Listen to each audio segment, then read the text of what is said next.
Hi, my name's Andy Parkin, Managing Director of the Multi-Award Winning Speed Screed. I'm here today to talk about a very touchy subject at times, very stressful, and that's Screed Repair. Now, I think as with any Screed problem, we need to find out why the Screed in the first place needs to be repaired, and to treat the cause, not just the symptom of why the Screed has been damaged. So what we need to do is we need to look at the possible reasons as to why it could fail, and there's quite an extensive list. But I think it's important to understand that what you don't want to do is repair the Screed and then end up with the same issue at a later date. So I think it's important to take some time just to look at what those potential reasons might be. So first of all, it could be just wrong materials, wrong Screed that's been specified for a particular solution and it doesn't meet. It could be strength, it could be the thickness, there could be a multitude of reasons as to why it's unsuitable. So it's important to make sure that the correct Screed is actually specified. If you've got the right Screed, can you obtain the correct depths? All Screeds have a minimum requirement, a minimum depth for their particular product. So have you got the coverage? Sometimes you may have the coverage in the majority of the areas, but you end up with high spots that don't have the coverage. So again, it's important just to analyse and see whether that's the case. Substrate is very paramount. The Screed is only going to be as good as the substrate that it's going onto. So the substrate needs to be sound, it needs to be dry, it needs to be free from contamination. If you've got insulation on there, the insulation needs to be stable. If you've got rocking insulation, then that's going to cause the Screed a problem. So what you want is you want tightly buttered insulation as well, because that can cause a problem as you start to compact a sand and cement Screed. You start to open up the boards and start to push the Screed into the gaps in between the boards. So not only have you got a heat issue, you've then got a weak spot potentially for the Screed. When the Screed was mixed, has there been too much water introduced? Is it too wet? Or has there been too little water put in and you're not getting the full hydration of the cement? You've got two reasons for having water in a Screed mix. One is for placement, to allow it to be placed where you want it and the shape that you want it. And then secondly, you need the water in for the reaction to react with the cement particles, or if it's a calcium sulfate binder, to react with the binder. So the other thing that you need to do is, when you've got the Screed in, you need to make sure that it's cured. So it needs to have, most products need a membrane over them, and you'll just have to check individually, but the majority need a membrane over to keep the moisture within the Screed so it's available to the Screed to hydrate the cement. So you need to have that in to prevent that. So that could be a reason. Poor mixing on site. So you'll often see people mixing just loosely on a board. So that's, with a shovel or straight into a wheelbarrow. You're not going to get a very good mix with that. You'll see people mixing into site mixers, and again, the free fall mixers. So you'll end up with balling in there. It's not gonna mix a semi-dry mix correctly. So there needs to be good practice. So it needs to be mixed in the appropriate machine. It needs to be paddle mixed. So that could be a Screed pump, or you could use a forced action mixer. When mixing, there might not be the correct proportions of sand and cement, so there might not be enough cement in there, so you might end up with a weak cement.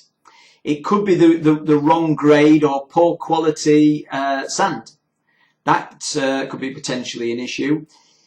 When we come to compaction of the Screed, so when it's been placed, it needs to be compact in layers. So if you've got more than 50 mil of screed, it needs to be compacted in layers. So if you've got 100 mil, that's 2 layers it needs to be compacted in. So that's often a reason for failure. You'll end up with a nice topping, but then underneath it's just weak and friable. Often you'll see screeds that are trafficked too early. So that could be foot traffic, that could be loaded beyond their current strength, and you'll see damage. Once the matrix is damaged, then it will only sort of continue, and then you'll find it turn into powder and dust over time. Stress relief joints. In the initial period when the screed is shrinking, you need stress relief joints. So if they've not been sufficient or none at all, then you may be experiencing shrinkage cracking. Movement joints. So if you've got joints in the substrate, they need to be mirrored into the screed. If the building's moving, you need to take that into consideration actually in the screed. Edging strips. Perhaps the project didn't have any edging strips, so it's not allowing for movement there. So again, it could be a shrinkage issue because of the not having the edging strips in. The screeds are generally a non-wearing screed, so they should be protected until the point the floor coverings go down. If they're not protected, the surface can obviously attract damage. Point loading, step ladders, these can all cause damage to the matrix. So always protect the floor screed until the coverings go down. Thermal cracking can be an issue as well. So once the screed has stopped moving, you start putting heat through there. There's going to be thermal movement as well. And again, if the stress relief joints are not in the correct places, then it might mean that the screed cracks. The screed by itself, once it's gone through the shrinkage, will not move again unless there is an external force. So if it's thermal movement, that's an external force because it's heat.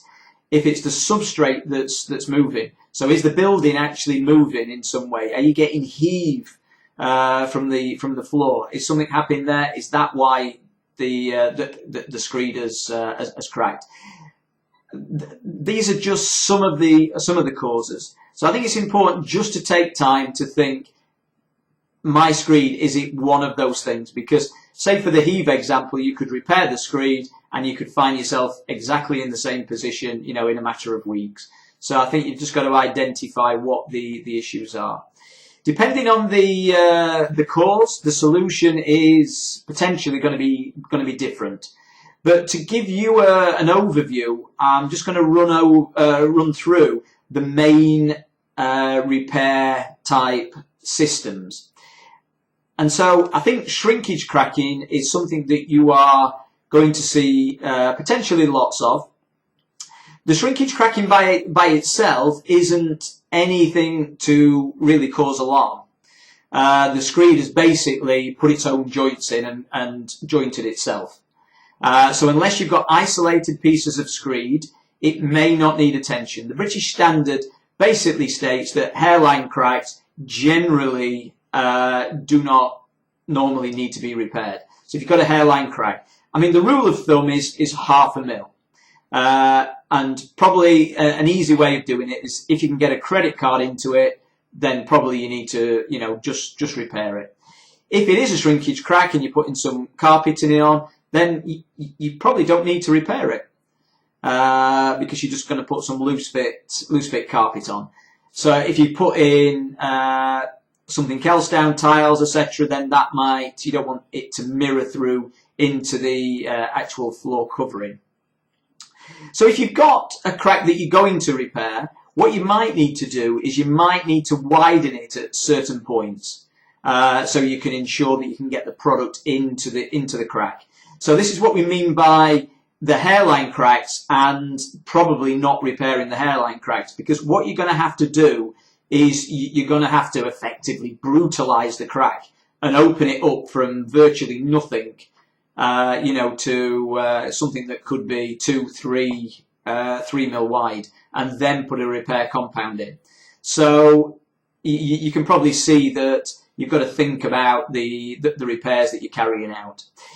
So what we then do is we pour a low viscosity 2-part resin into the crack. Now, if the crack is fairly wide and you can get some kiln dried sand in there, then really I'd blind it with the sand first and then pour the resin in. And then you pour the resin in, wait for 15 minutes and then top up, because what you'll find is you'll pour it up to the top of the screed and then it will slowly drop down as it disperses. So then you'll need to top it up. You may have to top it up more than once. You'll just have to play it by ear. So that's resin. It's a very good product. The joint will end up probably being stronger than the screed. So that's one way of dealing with cracking. For a general screed that's weak, so this could be the not enough cement. This could be it's not fully cured, so the cement hasn't excuse me, the cement hasn't hydrated in there. Sorry, let me just take a drink. The cement hasn't hydrated, and so the screed is just weak and possibly friable. So if it's dry on the surface, starting to powder. So what you can actually use is what they call a penetrating resin. So this is a really low viscosity resin. It goes onto the top of the screed, and the screed, if it's a sand and cement, should be porous enough to actually accept the resin. So if you've got, say, a latex over the top or something like that, that needs to be taken off the screed and open the surface up. So sometimes a bit of scabbling, scabbling, shot blasting, or maybe just a bit of grinding might be required to actually open up the surface. So it goes into the surface, and what it does is it sinks in and strengthens the screed. So that's one solution. That solution does tend to be more expensive than actually the cost of the screed being laid. So I think you have to think, perhaps if you was in a hospital, the downtime isn't worth having the screed redone to save a little bit of money. Whereas if you're not, or if you don't have those time constraints, then you might just relay the screed if it's that bad. So often removing the screed when you've got significant repairs may be just as cheap, and it may be, rather than patching up, sometimes in dire straits it might be worth taking the screed out. So you may want to consider that. It may be a case of just looking at isolated areas. So if you look, often when we see damage to screed, you'll see it at the main entrance to the buildings. And if they've not been protected, you've got all the site traffic coming in, coming out. There might have been some point loading there. And you can see that at that point, that the screed is damaged, the matrix has broken down. Now, rather than try and repair that bit, what you might do is you might just cut out a section, which could be a square meter, and then you actually replace that. So that could be a way to look at it rather than trying to repair. So I think that just gives you some ideas regarding repairs. There are certainly lots of different products on the market, and we'd be happy to talk to you about any questions that you may have, any issues that you've got with any current screed. Thank you very much.